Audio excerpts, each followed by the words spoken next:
राहुल शर्मा जी, विकास पराशर जी, आशीष कुमार शर्मा जी। महाराज जी कोटि कोटि प्रणाम। महाराज जी, हम तिलक चैनल के माध्यम से वृंदावन के संत भगवान के राम मंदिर जिसका उद्घाटन महाराज जी 22 जनवरी 2024 को होना है और प्रारंभ होने के उपलक्ष्य में आपके आशीर्वचन की आकांक्षी है। महाराज जी, राम मंदिर हम तो दास हैं, स्वामी को क्या आशीष वचन दे सकते हैं?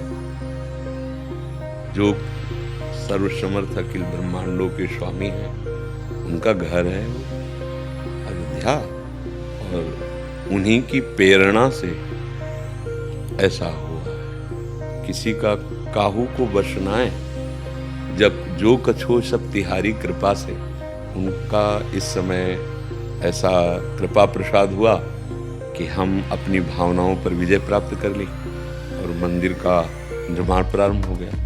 नहीं, उनकी इच्छा के बिना नहीं हो सकता। ये अपने बस की बात नहीं थी। बहुत समय से पूर्व इतिहास को देख लीजिए, ये चमत्कार हो गया भगवत कृपा का कि हम सब भारतवासियों की जो हृदय की भावना थी वो साकार रूप धारण करने जा रही। हम तो दास हैं, हमारा तो जीवन ही उनके लिए, राम कहो या श्याम कहो, है तो वही ना। आशीर्वाद तो उनका हम सब पर है, उन्हीं के आशीर्वाद से हमको ये सौभाग्य प्राप्त हुआ है। हाँ, हम सब अपनी मनोभावनाओं को शुद्ध करके अगर उनकी आज्ञा के अनुसार चलें तो वहाँ भी विराजमान होंगे और वो यहाँ भी विराजमान होंगे। अगर प्रविश्य नगर की जय सब काजा और हृदय राखी कौशल को, तो त्रिविध ताप नहीं व्यापेंगे। दैहिक दैविक भौतिक तापा, और यहाँ राम राज्य काहू नहीं व्यापा। बाहर तो भगवान विराजमान होने जा ही रहे प्रगट में उस नवीन महल पर।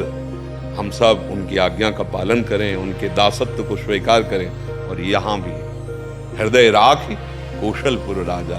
आज हम यहाँ चूक कर पा रहे हैं। हमारी बुद्धि शास्त्र आज्ञा भगवद आज्ञा के विरुद्ध मन को लेकर के विषयों में विचरण कर रही है। अगर हमारे गंदे आचरण, गंदा आहार, गंदा चिंतन नहीं रुका तो यहाँ ठाकुर जी जो बैठे हैं वो प्रकाशित नहीं हो पाए। रामलला तो पहले भी विराजमान थे, अब नवीन महल पे विराजमान होंगे, नहीं होंगे ना, वही जगह। तो यहाँ पहले भी विराजमान, सबके हृदय अछत विकारी, पर सकल जीव जगदीन दुखारी।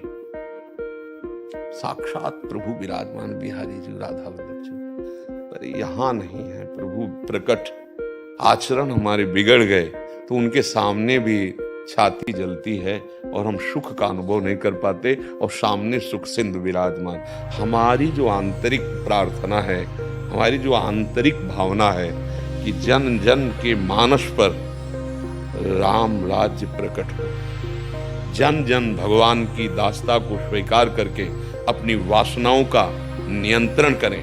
जो दुर्वासनाएं ऐसे पापाचरण में ऐसे लिप्त होती जा रही, जहां कहीं भी सुख नहीं, शांति नहीं, केवल चिंता, शोक, भय और परिणाम मृत्यु। परमानंद की बाढ़ यहां आ जाएगी यदि रघुनाथ जी को अपना स्वामी मानकर उनकी आज्ञा से चले। भगवान ने कहा वही मेरा सेवक है जो मेरा अनुशासन माने, वही मेरी प्रजा है, वही मेरा सेवक है, वही मेरा प्रिय है जो मेरा अनुशासन माने। अनुशासन है गीता जी, रामायण जी, भागवत जी और गुरुजनों संतों की वाणी। हमको बहुत आवश्यकता है यहाँ रघुनाथ जी को प्रकाशित करने की। भय प्रकट कृपाला दीन दयाला, यहाँ जरूरत है। जो प्रगट में है वो तो भगवान की कृपा से हो ही गया है, उनके बल से हो ही गया है। अब हम लोग उनकी आज्ञा का पालन करें और उनको स्वामी मानकर इस जीवन को सार्थक कर ले। जैसे गोस्वामी तुलसीदास जी कह रहे हैं, जाकी कृपा लवलेश ते मति मंद तुलसी दास हूँ, पायो परम विश्राम, राम समान प्रभु नाही कहूँ। पायो परम विश्राम, यहां मेरा मन शांत है। क्यों? क्योंकि प्रभु की आज्ञा के विरुद्ध आचरण बन रहे हैं। हमारा एक ही लक्ष्य है इस समय, आगे भगवान जाने, कि हमारे वचन जहां तक आपके कान में पहुंचे, आपको भगवान की कृपा से यदि सानिध्य मिल रहा है तो आचरणों को सुधार लो और नाम जप करो, तुम परम सुखी हो जाओगे, तुम परम मंगलमय हो जाओगे। जब यहाँ ठाकुर जी प्रकाशित होते हैं ना, तो देखो गोस्वामी जी के सिय राम मैं सब जग जानी, करूं प्रणाम जोरी जुग पार। सब पापाचरण विध्वंस, न कोई हिंसा, न कोई राग, न दोष। कैसा कैसा भाव आया, सिय राम मैं सब जग जानी, करूं प्रणाम जोरी जुग। पूरा जगत मंदिर बन गया, हर जड़ चैतन्य में अपने आराध्य देव दिखाई देने लगे। हमारी तो यही प्रार्थना रहेगी, यही भावना रहेगी, और वो तो आशीर्वाद हम सबको दे रहे हैं, उन्हीं के बल से हम दहाड़ रहे और आप सब कर रहे हैं। ये जो भी कुछ हो रहा ना, उन्हीं के बल से हो रहा है, बस उनके चरणों का आश्रय और नाम जप।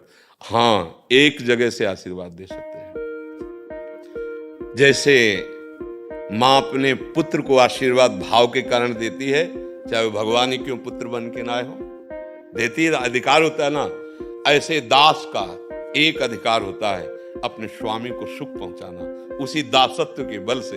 हाँ, भगवान मंगल भवन है और मंगल भवन में विराज रहे, और जो जो भी उनकी सेवा में लगे हैं उनका सबका परम मंगल करे। मंगल ही होगा, बस हमारी आंतरिक भावना है कि थोड़ा बहुत दूर भगवान को ना समझे, थोड़ा नजदीक लाए। यहाँ भी बैठा लें और वहाँ भी बैठेंगे तो हम आनंद मगन हो जाएंगे। वहाँ बैठेंगे आनंद तो होगा ही, पर हम आज्ञा का उल्लंघन करेंगे तो हम आनंद का अनुभव नहीं कर पाएंगे। भगवान की आज्ञा जो शास्त्र आज्ञा है, तस्मात् शास्त्रम प्रमाणम ते कार्या कार्यो व्यवस्थितो, इसमें हम सफल होंगे। यही हमारी